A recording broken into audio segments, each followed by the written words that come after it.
এখানে গাড়ির licence video করলে ভিডিও করলে কি হবে? ভিডিও করলে কি হবে?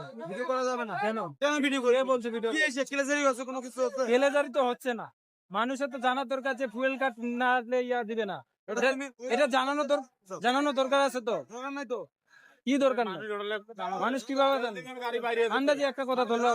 এখানে আমি এটা জানাতে চাচ্ছিলাম যে ফুয়েল কার্ড এবং ড্রাইভিং লাইসেন্স, গাড়ির কাগজ এসব না থাকলে পাম্পে তেল দিবে না, এটাই নির্দেশনা ছিল।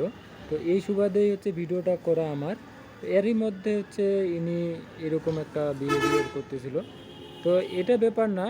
এখানে আপনাদের আরও কিছু কথা বলে রাখি, সেটা হলো এই পাম্পে সারাদিন সকাল থেকে সন্ধ্যা অবধি মানুষ ছিল। শুধুমাত্র হাতে গোনা কয়েকটি বাইকে তেল পাইছে, এর পরিবর্তে আর কোনো রকম বাইক তেল পায়নি। তো এটা কিন্তু অনেক হতাশাজনক। আপনি চিন্তা করে দেখেন, সকাল থেকে সন্ধ্যা অবধি মানুষগুলো এইভাবে দাঁড়িয়েছিল রৌদ্রের ভিতরে। তো এখানে তেল যে না পাওয়ার ব্যাপারটা, এটা কতটা হতাশাযোগ্য সেটা চিন্তা ভাবনা করে দেখেন। তো এমন একটা সিন ক্রিয়েট চলতেছিল যেটা বলার ভাষা নেই।